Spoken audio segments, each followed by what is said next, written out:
Amém, amados, a graça e a paz, tudo bem com vocês? Espero que estejam todos mesmo realmente muito bem. Boa noite também a você que está em casa cultuando conosco. Sem demoras, eu gostaria que nós pudéssemos ler o texto que se encontra em Colossenses 1. Colossenses 1, nós vamos ler do 15 até o 23. E vamos falar sobre favor de Deus. E vamos falar sobre um favor tremendo de Deus para as nossas vidas. Colossenses 1, 15 a 23. O texto diz assim: esta é a imagem do Deus invisível, o primogênito de toda a criação. Pois nele foram criadas todas as coisas, nos céus e sobre a terra, as visíveis e as invisíveis, sejam tronos, sejam soberanias, quer principados, quer potestades. Tudo foi criado por meio dele e para ele.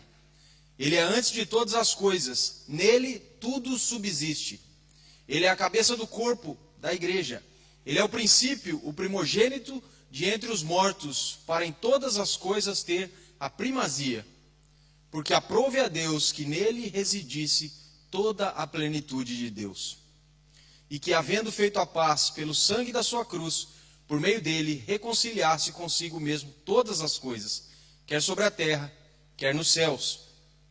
E a vós outros também, que outrora erais estranhos e inimigos no entendimento, pelas vossas obras malignas, agora, porém, vos reconciliou no corpo de sua carne, mediante a sua morte, para apresentar-vos perante ele santos, inculpáveis e irrepreensíveis. Se é que permaneceis na fé, alicerçados e firmes, não vos deixando afastar da esperança do evangelho, que ouviste e que foi pregado a toda a criatura debaixo do céu, e do qual eu, Paulo, me tornei ministro. Feche seus olhos mais uma vez. Paizinho, fala conosco nessa noite. Nós precisamos ouvir a tua voz e nós dependemos do teu Espírito Santo para entendermos a tua palavra e para podermos aplicá-la em nossas vidas, Pai. Assim nós oramos em nome de Jesus. Amém? Eu gostaria de falar sobre um favor que Deus fez para todos nós, um favor que Deus fez para a humanidade, um favor que Deus fez para todos aqueles que depositam a sua fé em Jesus, o seu Filho amado. Eu gostaria de falar sobre o favor supremo de Deus, que é Cristo. Jesus Cristo é o favor supremo de Deus para todos nós. Eu gostaria que você se imaginasse agora como um piloto de avião. Só que não um piloto desses aviões que nós costumamos pegar para viajar daqui para acolá, para ir para Madeira, para ir para o Brasil, para ir de férias, para viajar pelo mundo afora. Eu gostaria que você se imaginasse como um piloto de guerra, de um avião de guerra, de um caça, e você estivesse sobrevoando o país inimigo e você estivesse no meio de uma guerra. E você tivesse o seu avião abatido, e você conseguisse ejetar, cair naquele país, mas não escapar e ser capturado. E eu gostaria que você imaginasse você sendo capturado e sendo colocado na prisão. E lá na prisão, todos os dias você sendo agredido, torturado e você sendo tratado mal, até que a guerra acabasse e por misericórdia você fosse libertado. Conseguiu imaginar essa situação? Conseguiu se colocar dentro do cockpit de um avião, com o capacete, com a roupa, com as luvas, com aquela adrenalina correndo nas veias, você em guerra, tentando fazer o melhor que você pudesse fazer naquela situação, mas mesmo assim sendo abatido e depois capturado? E passado por aquilo que passam as pessoas que são capturadas em situações assim e ficam anos sendo tratado mal pelos inimigos?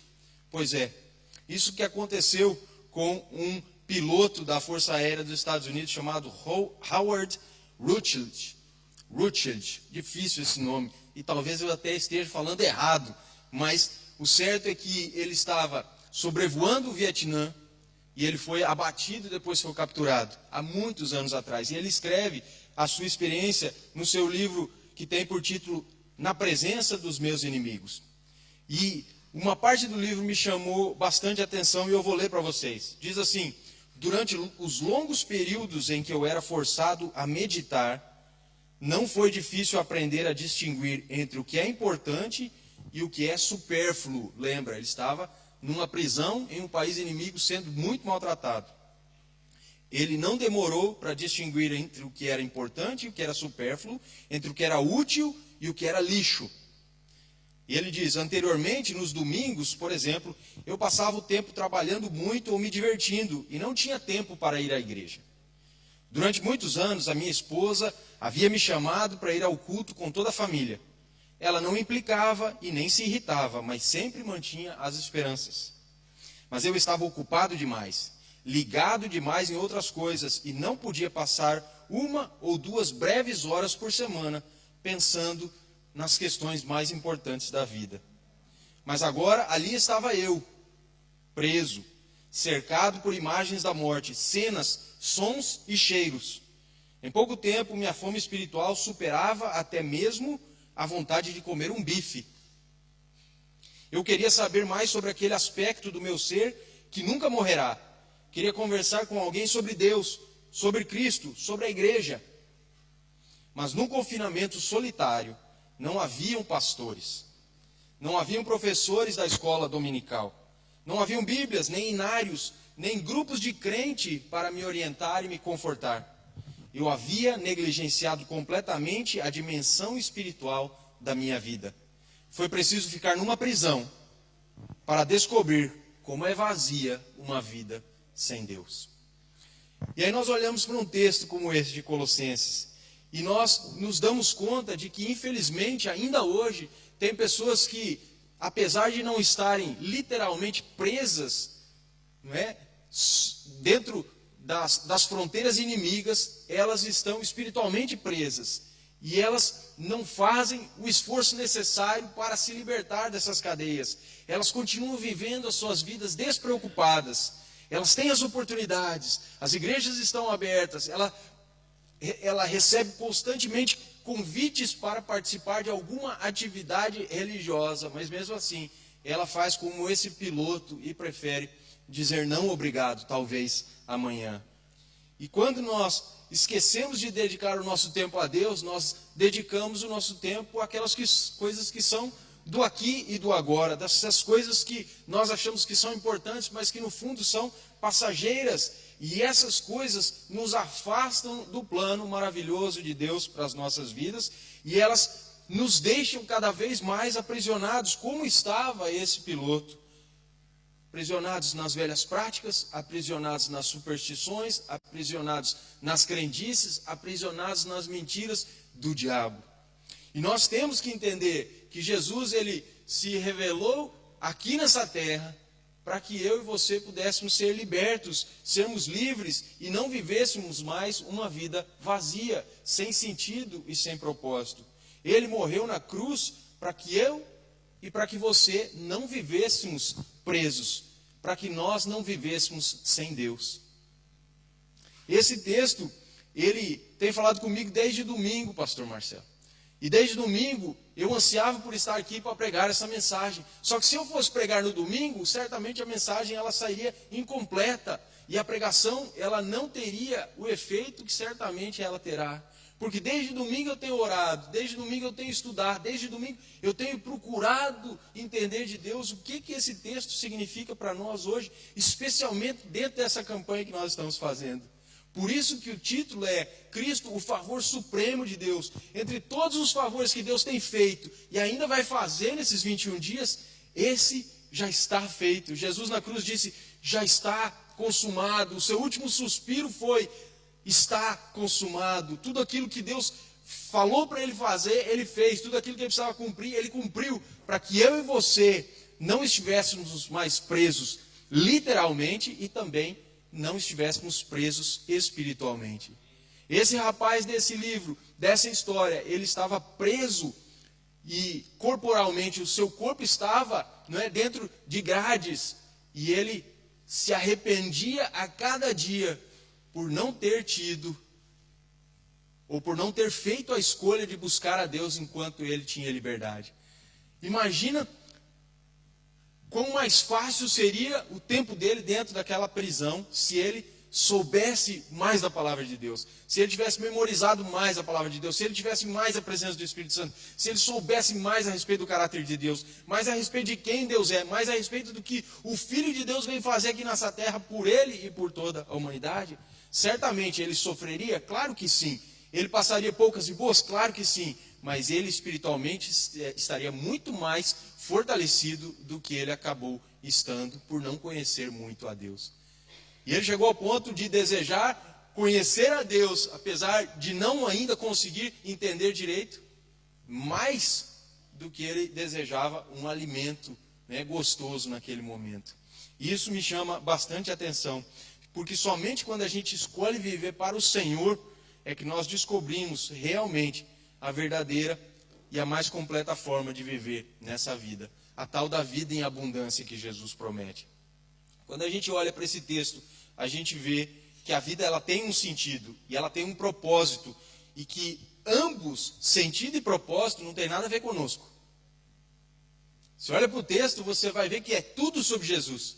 O texto ele é todo sobre Jesus. O texto não fala a respeito do homem, ele fala a respeito de Cristo. E quando ele cita o homem ou a humanidade, é por causa daquilo que Cristo fez e continua fazendo pelo mundo e pelas criaturas.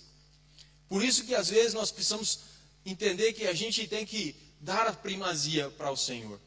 Ele é que está sentado no trono, ele precisa estar em primeiro, ele que deve vir à frente. Por isso que o texto fala sobre ele ser o primeiro, aquele que tem a primazia, o mais importante. Por isso que ele é o ser supremo. Toda a história é sobre ele. Sem ele nada existiria. Até mesmo aquilo que nós não vemos, foi ele que criou. Ele é a razão de tudo, ele é antes de tudo, ele é o cabeça, ele é o supremo, ele é o primeiro, o mais importante. Ele, nele mesmo, tem toda a plenitude de Deus. Você já parou para pensar que ele é a imagem do Deus invisível, o texto diz? Você quer conhecer a Deus, você precisa olhar para Jesus. As pessoas fazem imagens de escultura para representar a divindade. A gente não precisa disso, porque Deus enviou o Filho unigênito, que é a sua própria imagem. A gente olha para Jesus, a gente vê Deus. E isso precisa ser entendido por cada um de nós, para a gente não cair no erro e não crer na heresia. Olha só, Atos 17, 27 e 28 diz: Deus fez isso para que os homens o buscassem. E talvez tateando pudessem encontrá-lo, embora não esteja longe de cada um de nós. Pois nele vivemos, nos movemos e existimos.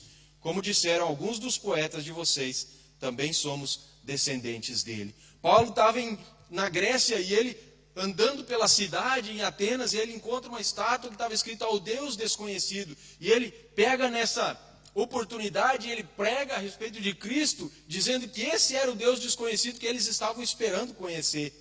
E ele fala que nesse Deus, que é Cristo, nós existimos, nós nos movemos e nós vivemos.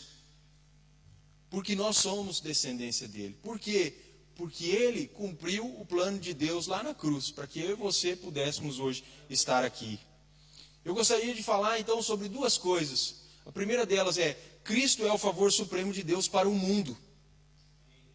Apesar de muitas pessoas não quererem Deus, não quererem o Senhor, muitas pessoas rejeitarem o Senhor, ele é o favor de Deus para o mundo. O verso 15 até o verso 17 fala sobre isso. E nós vamos ver em detalhes por que ele é o favor de Deus para o mundo. Em primeiro lugar, porque ele revelou o Pai. O verso 15, a parte A, diz: ele é a imagem do Deus invisível, ele é o primogênito de toda a criação. E João 14:9 diz: Jesus respondeu: você não me conhece, Filipe? Mesmo depois de eu ter estado com vocês durante tanto tempo, quem me vê, vê o Pai. Como você pode dizer, mostra-nos o Pai? Jesus disse: você me vê, Filipe? Você está vendo a Deus. Porque eu e o Pai somos um, João 10:30 diz. E também Hebreus 1:3, a parte A, diz que o Filho é o resplendor da glória de Deus e a expressão exata do seu ser. Como é Deus? É como Jesus. O texto diz que ele é o resplendor da glória de Deus e a expressão exata do seu ser. Isso é um favor de Deus para nós. Porque Paulo estava dizendo, para que o homem o buscasse mesmo que tateando. Hoje nós temos Jesus, que veio revelar o Pai. Ele mostra quem é o Pai. É um favor de Deus para nós. Nós já não estamos no escuro. Não temos que tatear mais. Nós temos a Cristo, que é a imagem do Pai. Ele é a expressão exata do Pai. Ele e o Pai são um. Ele é o resplendor da glória do Pai. A expressão exata do seu ser. Isso é um favor tremendo para nós. Não andarmos na escuridão, não andarmos nas trevas e caminharmos na luz. com o entendimento correto da palavra de Deus para não sermos enganados. Mas por que ele é o favor de Deus para o mundo? Segundo lugar, porque ele criou e sustenta todas as coisas. Você imagina as leis que regem esse universo. As leis da física, as leis da atração. Você imagina que se a Terra girasse mais rápido, ela sairia da órbita. Se ela se inclinasse um pouquinho, nós estávamos perdidos. Se a Lua estivesse mais próxima, teríamos maremotos e teríamos muitas complicações. Se estivéssemos mais próximos do Sol, nós não aguentaríamos a temperatura muito alta e nós desapareceríamos. Se o Senhor fizer assim, nós já éramos. Ele criou todas as coisas. Nós vamos ver 1 João, por exemplo, João abrindo a sua carta, ele diz que o verbo era Deus, estava com Deus. Nós vemos João também falando disso no Evangelho, que o verbo estava no princípio e ele era o próprio Deus, e através dele todas as coisas foram feitas. Então, o Senhor, ele criou todas as coisas, mas também ele sustenta tudo na sua mão. Você está aqui hoje porque ele tem te sustentado. Você continua crente porque ele tem te sustentado. Você ainda não desviou da fé porque ele tem te sustentado. A soberania de Deus, ela vem em primeiro lugar. A nossa responsabilidade, ela vem em segundo. E nós precisamos trabalhar juntos. Mas não adianta somente o meu extremismo religioso e o meu ativismo religioso, se o Senhor, ele decidir que eu não faço mais parte da sua família. Se por acaso ele resolver decidir que eu não faço mais parte da sua família, eu posso viver uma vida de santidade aqui nessa terra que não vai ter valor, porque é ele que sustenta todas as coisas. Amém? Romanos 11:36 vai dizer: pois dele, por ele e para ele são todas as coisas, a ele seja a glória para sempre. Amém. Olha o que o texto que nós lemos diz: pois nele foram criadas todas as coisas nos céus e na terra, as invisíveis e as visíveis, sejam tronos, soberanias, poderes e autoridades. Todas as coisas foram criadas por ele e para ele. Ele é antes de todas as coisas e nele tudo subsiste. Ele criou aquilo que nós vemos, aquilo que nós não vemos. Ele criou não só o planeta, não só as plantas, não só os animais, não só os astros. Ele criou também todas as coisas invisíveis, tronos e soberanias. Os anjos, por exemplo. E ele criou a mim e a você. E ele tem nos sustentado. Amém? Hebreus 1:3b, da parte B, fala: sustentando todas as coisas por sua palavra poderosa. Depois de ter realizado a purificação dos pecados, ele se assentou à direita da majestade nas alturas. Ele veio, ele, obedecendo a ordem do Pai, ele saiu do céu, ele veio para a terra, ele nasceu, de uma virgem, ele foi 100% homem, enquanto era 100% Deus, ele viveu aqui sem pecado, ele fez a obra que ele precisava fazer, tudo foi consumado, ele retornou para se assentar à direita da majestade nas alturas. Ele está no lugar dele.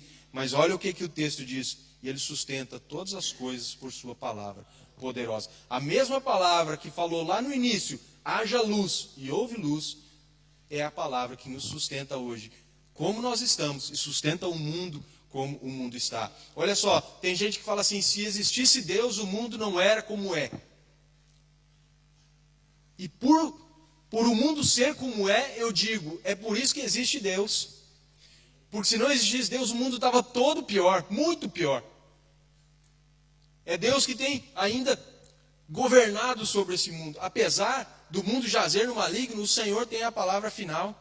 E o pecado, ele vai se espalhando, mas se não houvesse Deus, o pecado já tinha tomado conta, já não haveria barreiras, nós estaríamos totalmente perdidos e destruídos.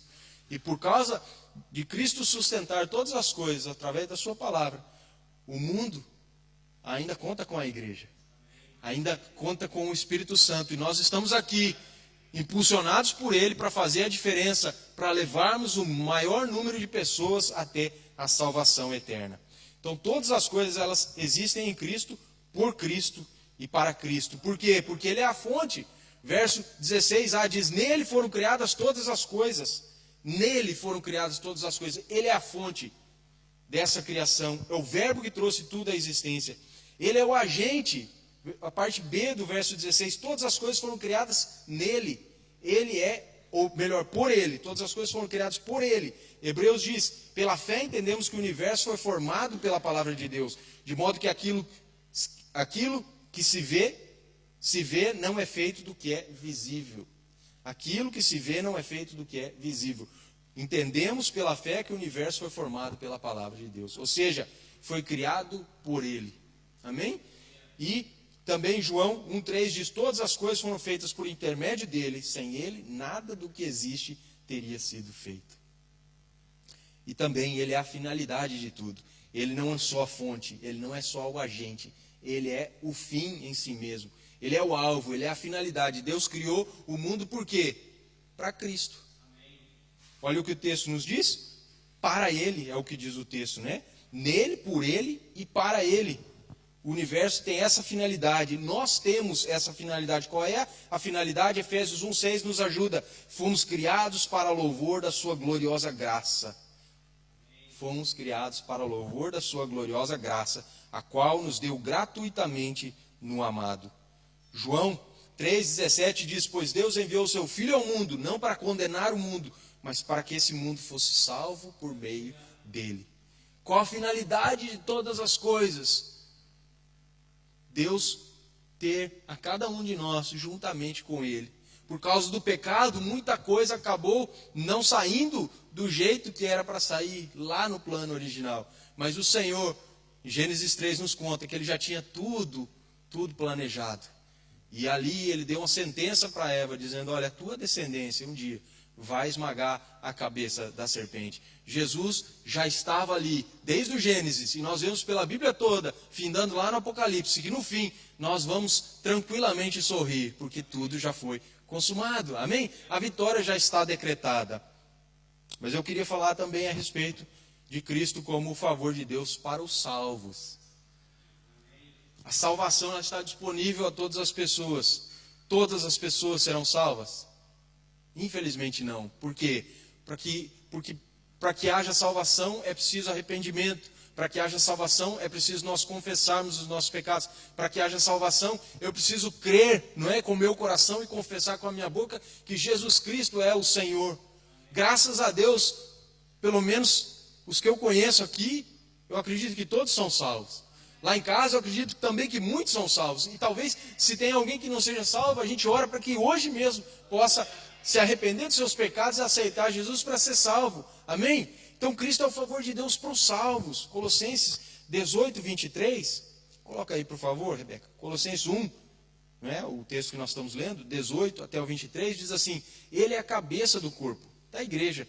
Ele é o princípio, o primogênito entre os mortos, para em todas as coisas ter a primazia. Porque aprove a Deus que nele residisse toda a plenitude. E que, havendo feito a paz, preste atenção, havendo feito a paz, pelo sangue da sua cruz, por meio dele, reconciliasse consigo mesmo todas as coisas, quer sobre a terra, quer nos céus. E a vós outros também, que outrora eres estranhos e inimigos no entendimento pelas vossas obras malignas. Agora, porém, vos reconciliou no corpo da sua carne, mediante a sua morte, para apresentar-vos perante ele santos, inculpáveis e irrepreensíveis. Se é que permaneceis na fé, alicerçados e firmes, não vos deixando afastar da esperança do evangelho que ouvistes e que foi pregado a toda criatura debaixo do céu, e do qual eu, Paulo, me tornei ministro. Ou seja, o Senhor, Ele veio para essa terra, morreu na cruz com um propósito, e esse propósito é salvar as pessoas, e nós vemos que Ele fez isso através da entrega do seu corpo. E com o seu sangue Ele nos comprou. E o texto ele é muito claro e nos diz por que Cristo é o favor de Deus para os salvos. Em primeiro lugar, porque Ele fundou e Ele rege a igreja. O texto diz que Ele é o cabeça do corpo, que é a igreja. Ele nos guia, Ele nos capacita, Ele nos governa. A igreja não está aqui abandonada, nem essa, nem todas as igrejas de Cristo na terra. Ele é o nosso sumo sacerdote, Ele é o nosso sumo pastor. O posto, né, de papa da igreja já está ocupado. E é de Cristo. Ele veio para ser o comandante. E é interessante, né? Pensa um corpo aí sem cabeça. Ele vive? Não vive, né? Pensa um corpo aí, vivendo sem cabeça. Não tem como. Para um corpo estar vivo, é preciso a cabeça estar ligada a ele e todas as coisas estarem funcionando. Da mesma forma a igreja sem o cabeça não vai funcionar. Assim como não existe corpo, né, sem cabeça, vida nesse corpo sem uma cabeça, a igreja sem Cristo não pode existir, pois se Cristo não é o cabeça, essa igreja está morta. Essa igreja está morta. Tem muita gente, infelizmente, indo para a igreja em que Cristo não é o cabeça. E está sendo enganada, porque está indo buscar vida onde só existe morte. Está indo no vale dos ossos secos, mas o Espírito não está lá para soprar vida naqueles ossos. A igreja é a ideia da mente do Senhor. Essa frase do pastor Hernandes Dias Lopes. A igreja é a ideia da mente do Senhor. Plano do seu coração, desejo da sua vontade, obra do seu penoso trabalho, resultado do seu amor e objeto do seu cuidado. Preste atenção, a igreja é a ideia da sua mente, plano do seu coração, desejo da sua vontade, obra de seu penoso trabalho, resultado do seu amor e objeto do seu cuidado. Ele não só fundou a igreja, ele cuida da igreja. Nas suas mãos nós estamos tranquilos, nós estamos protegidos. Em segundo lugar, ele é o favor de Deus para os salvos, porque ele deu vida a cada um de nós, vida eterna ao vencer a morte. Na ressurreição, ele nos deu o direito de morarmos no céu por toda a eternidade. O verso 18b diz que ele é o princípio e o primogênito dentre os mortos. Ele morreu e ressuscitou para ser Senhor de vivos e mortos, diz Romanos 14:9. Ele morreu, mas ele ressuscitou. Para ser o quê? Senhor de vivos e de mortos. Por que ele é o favor de Deus para os crentes, para os salvos? Terceiro lugar, porque ele nos reconciliou com Deus. Ele nos reconciliou com Deus. Já não somos inimigos, já não estamos longe, já não estamos afastados. E ele fez isso através do derramamento do seu sangue. O verso 20 e o verso 21 diz: por meio dele reconciliar-se consigo todas as coisas, tanto na terra quanto no céu, estabelecendo a paz pelo seu sangue derramado na cruz. Antes vocês estavam separados de Deus, na mente de vocês, e eram inimigos por causa do mau procedimento de vocês. Agora nós somos chamados não somente de servos, mas de amigos.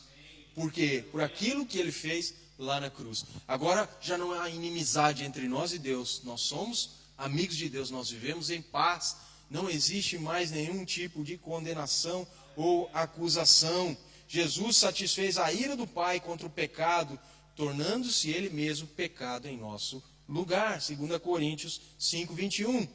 E é por isso que nós podemos nos alegrar e de saber que nós estamos numa campanha, esperando sim, muito favor de Deus, mas com a tranquilidade de saber que o favor supremo já aconteceu e ele está sobre as nossas vidas. Por que era necessário Jesus reconciliar a humanidade toda com o Pai, ou aqueles que aceitam a Ele com o Pai? Porque o pecado faz separação entre nós e Deus. Se existe pecado, existe um mundo de iniquidade que nos separa do Senhor, uma barreira, um abismo, e nós precisamos entender que somente o Senhor, Ele pode fazer com que as coisas elas se restabeleçam e nós possamos ter livre acesso ao Pai. E em quarto lugar, por que o favor que Deus fez por nós quando entregou Cristo lá na cruz é importante? Porque Ele nos fez santos, sem culpa e livres de qualquer acusação. Você pode andar de cabeça erguida. Você pode saber que mesmo você tropeçando e errando, o perdão já aconteceu e é só você pedir perdão para Deus e seguir em frente, que Ele já te perdoou. Lá na cruz já aconteceu tudo aquilo que você precisava para viver uma vida que agrade a Deus, santa, sem culpa. O Senhor já subiu na balança da culpa no seu lugar. Uma vez eu mostrei um vídeo aqui, que era o culpômetro. A pessoa subia na balança e fazia assim, pom, culpado. E aí Jesus subiu no nosso lugar e a balança nem mexeu. É o sonho de qualquer pessoa que quer perder peso, né? Subir ali, a balança nem mexer. Não é o meu caso nesse momento. Às vezes que eu subo, parece que o ponteiro vai mais. Mas Jesus, ele subiu, nem mexeu. Por quê? Porque não havia culpa e ele foi no nosso lugar. E aí ele nos perdoou diante do juiz, que é Deus. O Senhor, ele sentou no banco dos réus e ele falou assim, pode me julgar no lugar daquele povo lá, porque eu morri por eles. E ele foi culpado, e ele derramou o seu sangue, e ele sofreu a condenação. Ele foi aquele que foi pendurado no madeiro, e todo aquele que é pendurado no madeiro é chamado de maldito, e ele se fez maldição em nosso lugar. Agora nós podemos viver de forma santa, sem culpa e livres de qualquer acusação. Se o diabo chegar para você te acusar, ele está mentindo, porque lá na cruz do Calvário já está consumado. O verso 22 diz: agora ele os reconciliou pelo corpo físico de Cristo, mediante a morte, para apresentá-los diante dele santos, inculpáveis, livres de qualquer acusação. E em quinto e último lugar, por que Cristo é o favor de Deus para os crentes, para os salvos? Porque Ele nos dá a esperança da vida eterna. Imagina se a gente vivesse nessa vida sem nada ali na frente. A gente olhava para o futuro e a gente não sabia o que iria acontecer. Tem gente que está no túnel e olha para o fim do túnel e vê uma luz, pensa que a solução é um outro trem vindo. O troço ainda complica mais. Você acha que vai sair, é pior, porque vai vir um trem de lá e vai acabar com a sua vida. Com Cristo não é assim.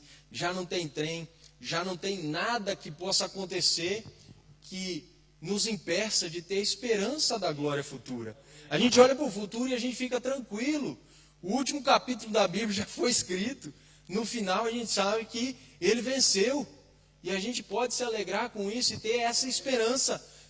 Ele pede de nós o quê? Que a gente continue firme, perseverante, até a sua volta, até o seu retorno. O resto é com ele. E se a gente tiver as nossas práticas diárias, certamente nós ficaremos firmes até o retorno do Senhor. Nada irá nos abalar. Por quê? Porque nele nós vivemos, nos movemos e existimos. Se esse for o nosso slogan, se esse for o nosso modo de vida, a gente olha para o futuro com esperança. O Senhor em breve virá e nós estaremos com Ele na glória vindoura. Verso 23 diz: desde que continuem alicerçados e firmes na fé, sem se afastarem da esperança do Evangelho. Não se afastem da esperança do Evangelho. Qual é a esperança do Evangelho? É aquilo que muitos teólogos acreditam que seja a bendita esperança. E o que é a bendita esperança? É o retorno em glória do Senhor Jesus Cristo, é a segunda vinda. É a parousia, é aquilo que vai acontecer quando o Senhor retornar para salvar a igreja e para julgar aqueles que, infelizmente, viraram as costas para Ele. E para governar todas as coisas até o dia que Ele entregará o reino para o Pai. Por isso que Ele, quando estava na terra, Ele pregava que o reino de Deus está próximo. E nós já estamos vivendo vislumbres desse reino. Mas quando Ele retornar, realmente viveremos o reino de Deus na sua plenitude. Eu gostaria de concluir essa mensagem. Vocês lembram do nosso piloto lá do início da história? Lá do início da pregação? Vou falar só o primeiro nome dele, Howard, porque o segundo é muito difícil. Deixa aí com vocês. Esse piloto americano que estava preso no Vietnã, aquele que admitiu que nos anos anteriores ele desprezou muitas oportunidades de se abastecer com coisas espirituais enquanto ele tinha possibilidade de liberdade. Lembram dele? Ele disse: eu estava ocupado demais, ligado demais em outras coisas. E eu não podia passar algumas horas da semana pensando nas coisas mais importantes da vida. Quanta gente tem negligenciado pensar nas coisas importantes da vida. E depois daquilo que ele passou na prisão, Deus se tornou uma pessoa muito mais significativa e muito mais real para ele. E eu espero que depois dessa pregação, depois dessa explanação, se você por acaso estava sendo negligente com o seu tempo com Deus, com a importância que você dava para Deus, Deus seja uma pessoa muito mais significativa e muito mais real para você. Em Jesus, somente em Jesus, nós encontramos descanso para a alma. Nele nós encontraremos tudo aquilo que nós mais desejamos. Nele encontraremos paz, a paz que excede todo o entendimento. Efésios 2, 8 e 9 diz: pois vocês são salvos pela graça, por meio da fé. E isso não vem de vocês, é dom de Deus. Sabe o que dom significa? Favor. Se você for lá no dicionário, se você botar no Google dom e sinônimo, vai aparecer favor. Favor. Pois vocês são salvos pela graça, por meio da fé. Isso não vem de vocês, é favor de Deus. Amém? Não por obras, para que ninguém se glorie. Portanto, como diz o verso 23, creio na verdade, permaneçam firmes, de maneira nenhuma se afastem da esperança da salvação. Vamos ficar de pé?